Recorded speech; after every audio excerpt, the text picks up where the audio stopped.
السلام علیکم دوستو۔ گلستان جوہر آج کی تاریخ میں کراچی کا بڑا بارونق علاقہ ہوں، لیکن آج سے بہت سال پہلے یہ علاقہ جنگل ہوا کرتا تھا اور پھر آہستہ آہستہ یہاں لوگ آباد ہوتے گئے۔ ہماری آج کی کہانی اس وقت کی ہے جب گلستان جوہر نیا آباد ہونا شروع ہوا تھا۔ اس وقت یہاں پراپرٹی کی قیمت بہت مناسب تھی۔ جاوید صاحب نے ایک چھوٹا سا بزنس شروع کیا تھا، وہ بھی چل رہا تھا اور نوکری بھی۔ آبائی گھر بکا تو ان کو بھی حصہ مل گیا۔ 3 بیٹیاں اور سب سے چھوٹا 12 سال کا ایک بیٹا تھا۔ بڑی بیٹی انیلا کا رشتہ طے کر دیا۔ 3 سے 4 ماہ میں شادی متوقع تھی۔ اپنا گھر تو لینا تھا ہی۔ ان کو گلستان جوہر میں یہ 4 کمروں کا فلیٹ بہت پسند آیا۔ جس رقم میں مل رہا تھا پیسے بچ رہے تھے، بیٹی کی شادی بھی آرام سے ہو جاتی اور کچھ رقم کاروبار میں بھی لگا لیتے، اس لیے انہوں نے فوراً اس کو خرید لیا۔ انیلا، شیلا اور سیما ان تینوں نے ایک روم لے لیا اور ایک روم زین کو مل گیا۔ ایک جاوید صاحب اور ان کی بیگم کا ہو گیا اور ایک کمرے کو ڈرائنگ روم بنا دیا گیا۔ فلیٹ اگر بڑا نہیں تھا تو چھوٹا بھی نہیں تھا۔ ان کا فلیٹ تیسری منزل پر تھا۔ اس منزل پر 6 فلیٹس تھے۔ لفٹ لگی ہوئی تھی، کچھ ٹیکنیکل مسئلوں کی وجہ سے بس سٹارٹ نہیں ہو سکی۔ باہر کی لابی بھی کافی کشادہ تھی۔ لڑکیوں کے کمروں کی کھڑکی لابی میں کھلتی تھی۔ لابی کا اکثر بلب خراب ہو جاتا تھا۔ اس مختصر عرصے میں 3 دفعہ جاوید صاحب نے اس کو بدلا، لیکن پھر خراب ہو جاتا۔ اگر فلیٹ کے گیٹ پر کوئی آئے تو یہ بچیاں اپنے کمرے کی کھڑکی سے بھی دیکھ لیتی تھی۔ ان کی کھڑکی سے لفٹ کا دروازہ، سامنے والا فلیٹ کا دروازہ بھی دکھتا تھا، لیکن بلب خراب ہونے کی وجہ سے باہر کا حصہ اندھیرے میں ڈوبا رہتا تھا۔ ایک وجہ یہ بھی تھی، ان کے سامنے والا فلیٹ اور اس کے برابر والے دونوں فلیٹ ابھی تک آباد نہیں تھے۔ ان کے فلیٹ کے علاوہ اس منزل پر 2 فلیٹ اور آباد تھے، وہ اس لابی کے آخر میں تھے۔ جاوید صاحب نے جب یہ فلیٹ لیا تھا اس وقت اس میں کوئی ایسی بات نہیں تھی، بلکہ اس گھر میں آ کر مہینہ تو ایسے گزرا کہ پتہ ہی نہ چلا۔ اس دن چاند کی 14 تاریخ تھی۔ سیما کو روز رات لائٹ آف کرنی ہوتی تھی۔ اس کا دل چاہتا تھا کہ گھپ اندھیرا کر کے سوئے، لیکن دونوں بڑی بہنوں کے آگے اس کی نہیں چلتی تھی۔ چاند کی روشنی پھیلی ہوئی تھی۔ اس دن اس نے انیلا اور شیلا کو کہا، آج تو لائٹ آف کر دیں۔ وہ دونوں تیار ہو گئی اور یہ خوش ہو گئی۔ اس نے نہ صرف کمرے کی بلکہ لاؤنج کی بھی لائٹ آف کر دی، تو بھی کمرے میں چاند کی روشنی چھن چھن کر آ رہی تھی۔ سیما نے لابی میں کھلنے والی کھڑکی کا بھی پردہ ہٹا دیا۔ لابی میں بھی اندھیرا تھا، لیکن وہاں بھی چاند کی روشنی پھیلی ہوئی تھی، اسی لیے ان دونوں نے بھی کچھ نہ کہا۔ تھوڑی دیر تک تو تینوں بہنیں انیلا کی متوقع شادی کا پلان ڈسکس کرتی رہی اور پھر سو گئیں۔ رات تھوڑا آگے سرکی۔ سیما کی آنکھ نہ جانے کس شور سے کھلی۔ اس کو سمجھ نہ آیا، وہ تو بے حد گہری نیند سو رہی تھی۔ اب جو غور کیا تو اندازہ ہوا باہر لابی میں بچے کھیل رہے ہیں، یہ ان کی آوازیں تھی۔ اس نے اٹھ کر غور سے گھڑی کی طرف دیکھا تو رات کے 2:30 بج رہے تھے۔ وہ کچھ حیران اور پریشان سی بیڈ سے اتر کر لابی میں کھلنے والی کھڑکی کی طرف آ گئی۔ انیلا تو بے خبر سویا کرتی تھی، جبکہ شیلا بھی اس شور سے کچھ بے چین سی تھی، لیکن اس کی نیند نہیں ٹوٹی۔ اب اس نے جھانک کر جو دیکھا تو وہاں چھوٹے قد کے 8 سے 10 بچے کھیل رہے تھے۔ کھیل کیا تھا؟ وہ دائرہ بنا کر گھوم رہے تھے۔ ان کی آوازیں اور ان کا ہنسنا بہت عجیب لگ رہا تھا۔ اب تو شیلا بھی اٹھ گئی، وہ بھی حیرت سے کھڑکی میں آ کر دیکھنے لگی۔ اس نے اشارے سے سیما سے پوچھا بھی، یہ کیا ہے؟ سیما نے کندھے اچکا دیے۔ بہنیں ان بچوں کو لابی میں کھیلتا دیکھ رہی تھی۔ سیما سے رہا نہ گیا، اس نے پوچھ لیا، تم لوگ کون ہو؟ لیکن مجال ہے جو وہ سیما کی بات پر چوکے یا پلٹے۔ 1-2 بار اور آواز لگائی، لیکن ایسا لگ رہا تھا ان کو سیما کی آواز ہی سنائی نہیں دے رہی۔ سیما کم عمر اور جذباتی لڑکی تھی۔ اس سے پہلے کہ شیلا کچھ غور کر پاتی، سیما جلدی سے سائڈ ٹیبل پہ پڑی اسپرے بوٹل لے آئی۔ گھر میں بھی اس کا یہ مشغلہ تھا، بھائی بہنوں پر پانی کا اسپرے کرنا۔ ابھی بھی اس نے یہی کیا، باہر کھیلتے بچوں پر پانی اسپرے کر دیا۔ وہ بات نہیں سن رہے تھے اور شور بھی کر رہے تھے۔ سیما کے لیے تو یہ کوئی بڑی بات نہیں تھی، لیکن ایسا ہوا سیما کے پانی ڈالتے ہی سناٹا سا ہو گیا۔ وہ بچے تھوڑا آگے چلے گئے، اتنا آگے کہ ان کی کھڑکی کے حدود سے باہر۔ اب وہ ان کو نظر نہیں آ رہے تھے۔ چلو بھائی، سکون ہوا۔ سیما نے کوئی جواب نہیں دیا، بلکہ وہ کچھ چپ سی بستر پر چلی گئی اور سونے لیٹ گئی۔ شیلا کو نیند آ رہی تھی، وہ سیما کی خاموشی کو سمجھی ہی نہیں اور سو گئی۔ ایک انیلا ہی تھی جو ابھی بھی بے خبر سو رہی تھی، اور پھر شاید 1 گھنٹہ گزرا ہوگا۔ سیما بری طرح ہڑبڑا کر اٹھی۔ اس کو ایسا لگا نیند میں کسی نے اس پر اسپرے کیا ہے۔ باقاعدہ پانی کے چھینٹے اس نے محسوس کیے۔ چہرے پر ہاتھ لگایا تو چہرہ خشک تھا۔ اس نے اپنے اطراف پر نظر ڈالی۔ شیلا اور انیلا تو بے خبر سو رہی تھی۔ اب اگر ان کو اٹھاتی تو ڈانٹ پڑ جانی تھی۔ یہ سوچ کر اس نے اٹھ کر نائٹ بلب آن کر دیا۔ پتہ نہیں کیوں یہ اندھیرا اس کو ڈرا رہا تھا، اور پھر پوری رات سوتے جاگتے گزری۔ نہ جانے کیا شور تھا، کیا چہل پہل۔ جب بھی وہ آنکھیں کھولتی تو کچھ نہیں ہوتا۔ کسی کو اٹھانا چاہتی تو وہ بھی نہیں کر پاتی۔ آج کی صبح سیما کی طبیعت بوجھل سی تھی، اس کی نیند جو پوری نہیں ہوئی تھی، لیکن باقی گھر میں رونق کا سما تھا۔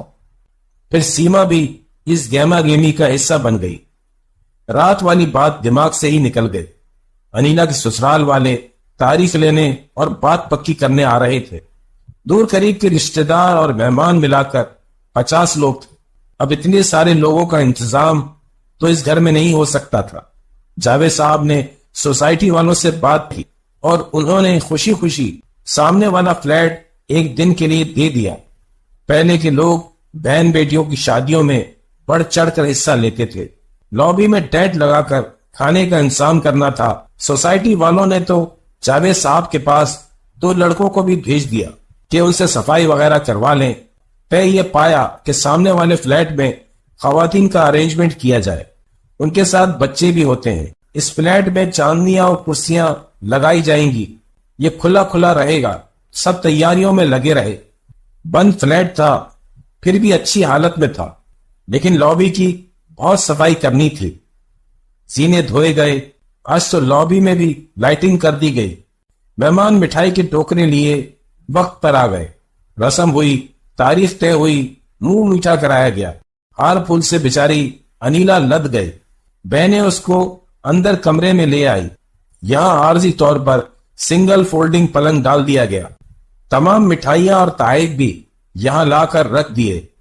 انیلا نے تو سب سے پہلے ہار پھول اتار کر وہیں سائیڈ میں رکھ دیے۔ بالوں میں لگے گجرے اور ہاتھوں میں پہنے کنگن سیما نے اتارنے نہیں دیے۔ آپ ہی بعد میں اتار لینا، اچھی لگ رہی ہو۔ باہر کھانا لگنے لگا۔ شیلا نے سیما کو کہا، تم انیلا کے پاس بیٹھ جاؤ، میں باہر کے انتظامات دیکھ لیتی ہوں۔ وہ سیما کو انیلا کے پاس چھوڑ کر باہر چلی گئی۔ تھوڑی دیر بعد ہی سیما کو کسی نے باہر سے آواز دی۔ وہ انیلا سے یہ بول کر آپ ہی میں ابھی آتی ہوں، وہ باہر چلی گئی۔ اس کے جانے کے 2 منٹ بعد ہی لائٹ چلی گئی۔ انیلا گھبرا گئی، اندھیرا ہو گیا تھا۔ جنریٹر کا انتظام جاوید صاحب نے کیا ہوا تھا، جیسے گھریلو تقریبات میں ہوتا ہے۔ اینڈ ٹائم پر وہ اسٹارٹ نہ ہو کر دیا۔ انیلا کو گھبراہٹ ہونی شروع ہو گئی، لیکن تسلی بھی تھی کہ باہر سے سب لوگوں کی باتوں کی آواز بھی آ رہی تھی۔ سیما اور اس کے ساتھ میں اس کی ایک کزن کمرے میں داخل ہوئی۔ اندھیرا تو تھا، لیکن اتنی روشنی تھی کہ وہ پہچان پا رہی تھی کہ کون ہے۔ اچھا ہوا تم لوگ آ گئیں، یہ جنریٹر اسٹارٹ کیوں نہیں ہو رہا؟ ان کو دیکھ کر انیلا نے شکر کا سانس لیا اور ایک ہی سانس میں سوال بھی پوچھ ڈالے۔ انہوں نے کوئی جواب نہیں دیا۔ وہ آ کر پلنگ پر ٹک گئی۔ اس سے پہلے کہ انیلا مزید سوال کرتی، لائٹ آ گئی۔ لائٹ کے آتے ہی انیلا کے 14 طبق روشن ہو گئے۔ کمرے میں تو اس کے علاوہ کوئی نہیں تھا۔ وہ پھٹی پھٹی نگاہوں سے ادھر ادھر دیکھ رہی تھی، اور پھر دروازہ پھر سے کھلا۔ سیما اور اس کی وہی کزن بریانی کا تھال اٹھائے ہنستی مسکراتی اندر آ رہی تھی۔ ان کے پیچھے اس کی نندوں کے چہرے بھی دکھائی دے رہے تھے، لیکن انیلا کی ان دونوں کو دیکھتے ہی خوف کے مارے گنگی بن گئے۔ نہ جانے کس طرح خود پر ضبط کر کے وہ اپنی نندوں سے اور سسرال والوں سے ملی، یہ وہی جانتی ہے۔ مہمانوں کے رخصت ہوتے ہی وہ غش کھا کر گر پڑی۔ سب لوگوں میں کھلبلی مچ گئی۔ ننیال ددیال کے رشتہ دار تو موجود تھے۔ ایسے موقعوں پر رشتہ داروں کے آگے ڈر بھی لگتا ہے۔ بعض ایسے ہوتے ہیں جو پر کا کوا بنا۔ سب کی کوشش سے تھوڑی دیر میں اس کو ہوش آ گیا۔ سب کے پوچھنے پہ جو اس نے بتایا وہ پریشان کن تھا۔ ابھی تک یہ لوگ اسی فلیٹ میں تھے۔ جاوید صاحب اور کچھ بزرگ رشتہ دار معاملہ پھانپ گئے، لیکن کچھ بھی ظاہر کیے بغیر چلو چلو سب لوگ گھر چلو یہ کہہ کر سب خواتین سے فلیٹ خالی کروا لیا۔ لڑکوں کو سامان سمیٹنے پر لگا دیا۔ سب لوگ سامان سمیٹ کر آئے۔ مہمان آہستہ آہستہ کر کے رخصت ہو گئے۔ 2 ماہ بعد شادی تھی۔ جاوید صاحب نے تو یہی سوچا تھا اگر فلیٹ آباد نہیں ہوا تو شادی کے موقع پر بھی اس کو کھلوا لیں گے، مہمانوں کے لیے آسانی ہو جائے گی۔ لیکن آج کی بات پریشان کن تھی۔ ہو سکتا ہے انیلا کو وہم ہوا ہو، لیکن وہ اس کے بے ہوش ہونے کی وجہ سے بھی پریشان تھے۔ رات گئے سب لاؤنج میں بیٹھک لگائے بیٹھے تھے۔ شہلا چائے بنا لائی۔ خوش گپیوں میں آج ہونے والے واقعے کا اثر مدھم ہو گیا۔ مٹھائی جس جس کے گھر جانی ہے آپ لوگ ابھی دیکھ لیں۔ جاوید صاحب نے اپنی بیگم سے کہا، میں کھولتی ہوں مٹھائی۔ سیما جلدی سے مٹھائی کے ٹوکرے کھولنے لگی، لیکن یہ کیا، مٹھائی کے ٹوکروں میں مٹھائی نہ ہونے کے برابر تھی۔ اتنے بڑے ٹوکروں میں اتنی سی مٹھائی تو نہیں لا سکتے تھے۔ جاوید صاحب کی بیگم کو تو کچھ سمجھ نہیں آ رہا تھا۔ انیلا اور شیلا بھی چپ ہو گئیں۔ سین سب کی شکل دیکھنے لگا۔ چلو چھوڑو، تم لوگ سونے جاؤ۔ بیگم آپ بتا دیجئے گا کتنی مٹھائی منگانی ہے، میں کل لے آؤں گا۔ بھائی مٹھائی بانٹنی تو ہے نا۔ بات عجیب تو تھی، لیکن جاوید صاحب نے یہ کہہ کر بات ختم کر دی۔ بس سب کو کہہ دیا اس بات کا ذکر کسی سے نہ کیا جاؤ۔ اس دن کے بعد جاوید صاحب کے گھر میں چیزیں غائب ہونے لگی۔ کوئی بھی چیز کھو جاتی، سارا گھر ڈھونڈنے لگ جاتا۔ تھوڑی دیر بعد سامنے رکھی مل جاتی۔ لابی کا بلب پھر خراب ہو گیا۔ ایک افراتفری لگی ہوئی تھی۔ سب پریشان تو ہوتے، لیکن وقتی طور پہ، اور پھر اپنے مسئلوں میں الجھ جاتے۔ ایک تو وقت کم تھا، ساری تیاریاں کرنی تھی۔ ایک حل نکالا گیا۔ شیلا نے ایک بڑا سا کارٹن زین کے کمرے میں لا کر رکھ دیا کہ اب جو بھی چیزیں بازار سے لائی جائے یا جو بھی چھوٹا موٹا سامان ہو اس میں ڈال دیا جائے، تاکہ سامان کھونے والا مسئلہ تو حل ہو۔ اس سے کچھ سکون ہوا۔ شادی کے بعد بہت سے انتظامات کرنے تھے۔ امی اور انیلا کی شاپنگ چل رہی تھی۔ طے یہ پایا کہ ایک بار سیما ان کے ساتھ جائے گی، ایک بار شیلا۔ گھر بھی خالی نہیں چھوڑ سکتے تھے۔ زین تو گھر پر ہی ہوتا تھا۔ آج سیما گھر پر تھی۔ زین 3 بجے ٹیوشن جاتا تھا اور پھر 5 بجے وہ بستہ گھر میں رکھ کر نیچے کھیلنے چلا جاتا۔ سیما کو تو اسکول کا بہت سارا ہوم ورک اور ٹیسٹ ملا ہوا تھا۔ زین کے ٹیوشن جانے کے بعد وہ کام کرتے نہ جانے کب سو گئی۔ زین گھر واپس آیا، چابی اس کے پاس ہوتی تھی۔ اس نے لاک کھولا اور کمرے میں جھانک کر دیکھا۔ سیما تو سو رہی تھی۔ وہ بیگ وہیں دروازے میں چھوڑ کر کھیلنے چلا گیا۔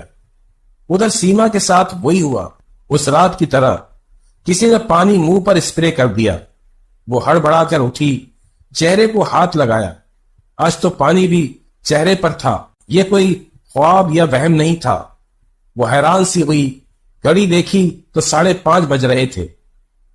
اسے ایسا لگا کہ دروازے کے پاس سے زین گزر کر گیا ہے۔ او زین، میں اس کو نہیں چھوڑوں گی۔ وہ اٹھ کر تیزی سے باہر آئی۔ ان بہن بھائیوں کی آپس میں بہت ٹھنتی تھی، لیکن باہر نکل کر دیکھا تو وہاں کوئی نہیں تھا۔ اس کو تشویش ہوئی کہ زین کہاں چلا گیا۔ اس طرح کی چھپن چھپائی تو نہیں کھیلتا تھا، بلکہ وہ تو سیما کو تنگ کر کے اور چڑھاتا تھا۔ وہ زین کو آواز دیتی اندر کی طرف چلتی۔ زین کے کمرے کا دروازہ کھولا تو پردے ڈلے ہوئے تھے، لائٹ آف تھی، اندھیرا تھا۔ اس سے پہلے کہ وہ لائٹ کھولتی، اس کو لگا کونے میں پڑے اس بڑے سے کارٹن میں سے زین نے سر نکال کر چھانکا ہے، اور پھر وہ واپس اندر چھپ گیا۔ اچھا بچو، تم میرے ساتھ یہ چھپن چھپائی کھیل رہے ہو، اب کیسے بچو گے؟ یہ کہہ کر اس نے کمرے کی لائٹ آن کی اور بھاگ کر اس ڈبے کے پاس پہنچی۔ لیکن یہ کیا، وہاں صرف سامان پڑا تھا، زین کا تو کوئی اتا پتا ہی نہیں تھا۔ زین زین کرتی اس سے سارا ڈبہ الٹ ڈالا۔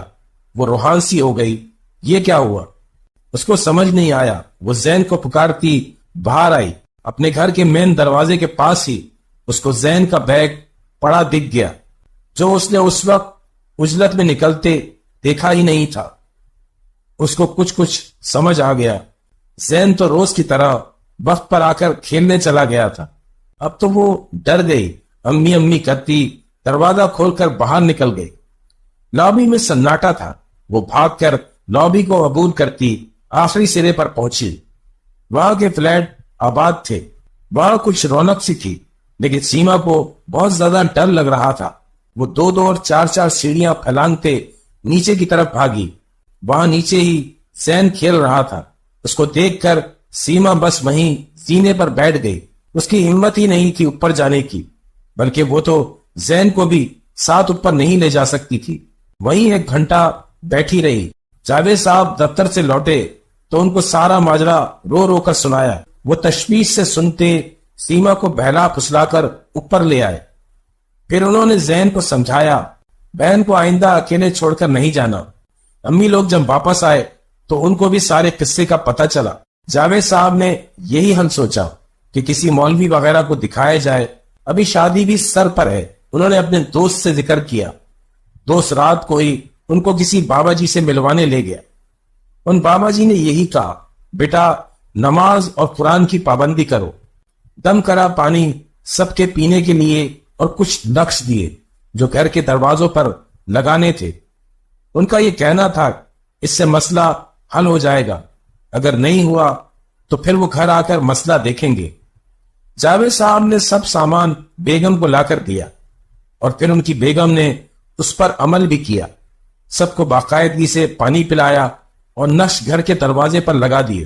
ابھی 2 ہی دن سکون سے گزرے تھے، کوئی ایسی بات نہیں ہوئی۔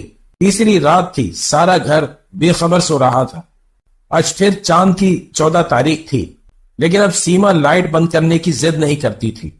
وہ سردیوں کی راتیں تھی، لائٹ چلی گئی، کسی کی نیند نہیں ٹوٹی سوائے سیما کے۔ آج پھر اس پر کسی نے پانی کا اسپرے کیا۔ وہ ہڑبڑا کر اٹھی، لیکن اب کی بار اس نے بجائے یہ دیکھنے کے کون ہے کیا ہے، ہوشیاری کی۔ اس کا دل تیز تیز دھڑک رہا تھا۔ اس نے کمبل سر تک تان لیا۔ اپنے طور سے تو اس نے صحیح کیا تھا، لیکن تھوڑی سی دیر ہی گزری، سیما کو اپنی امی کی آواز آنے لگی، سیما سیما۔ وہ چونک گئی اور منہ سے کمبل ہٹا دیا۔ 2:30 بج رہے تھے۔ رات کے اس پیر امی مجھے کیوں بلا رہی ہے، یہ سوچ کر وہ فوراً بستر سے اٹھی، اور اب کی بار اس کی نظر کھڑکی پر پڑ گئی۔ کھڑکی سے باہر اندھیرے میں ڈوبی لابی دکھ رہی تھی، اور اس کھڑکی میں بچے تھے، وہی چھوٹے قد والے بچے۔ وہ کھڑکی میں کھڑے تھے اور کمرے میں جھانک رہے تھے۔ وہ سیما کو گور رہے تھے، ان کی آنکھیں چمک رہی تھی، ان میں غصہ تھا یا پتہ نہیں کیا تھا۔ سیما کو اچھی طرح یاد تھا، کھڑکی کے پردے لگے ہوئے تھے۔ وہ جہاں تھی وہیں کھڑی رہ گئی۔ اس نے چیخیں مارنا شروع کر دی۔ سارا گھر اٹھ بیٹھا، ایک تو اندھیرا، اوپر سے سیما کی چیخیں۔ زین، جاوید صاحب، ان کی بیگم ہڑبڑاتے ہوئے کمرے میں داخل ہوئے۔ شیلا اور انیلا سیما کو چپ کرا رہی تھی، لیکن اس کا بدستور یہی رونا چلانا جاری تھا۔ وہ مجھے مار دیں گے۔ وہ رات سب نے جاگ کر گزاری۔ صبح ہونے تک سیما کو تیز بخار چڑھ گیا تھا۔ جاوید صاحب فوراً جا کر بابا جی کو لے آئے۔ ان بابا جی نے پورے گھر کا جائزہ لیا، سیما کو بلایا، لیکن کچھ کہا نہیں۔ انہوں نے یہی بتایا کہ آپ کے گھر میں کچھ نہیں ہے، جو بھی ہے وہ باہر ہے، ان کو آپ کی بچی کی دخل اندازی پسند نہیں آئی، اسی لیے اب وہ آپ کو تنگ کر رہے ہیں۔ ظاہر سی بات ہے بچی سے جو ہوا لا علمی میں ہوا۔ انہوں نے باقاعدہ 3 دن تک آ کر دم کیا، اس کے بعد حالات نارمل ہو گئے۔ آج بھی جاوید صاحب گلستان جوہر کے ان فلیٹس میں رہتے ہیں، باقی فلیٹس بھی آباد ہو ہی گئے، لیکن ان کی لابی کی لائٹ اب بھی اکثر خراب ہو جاتی ہے۔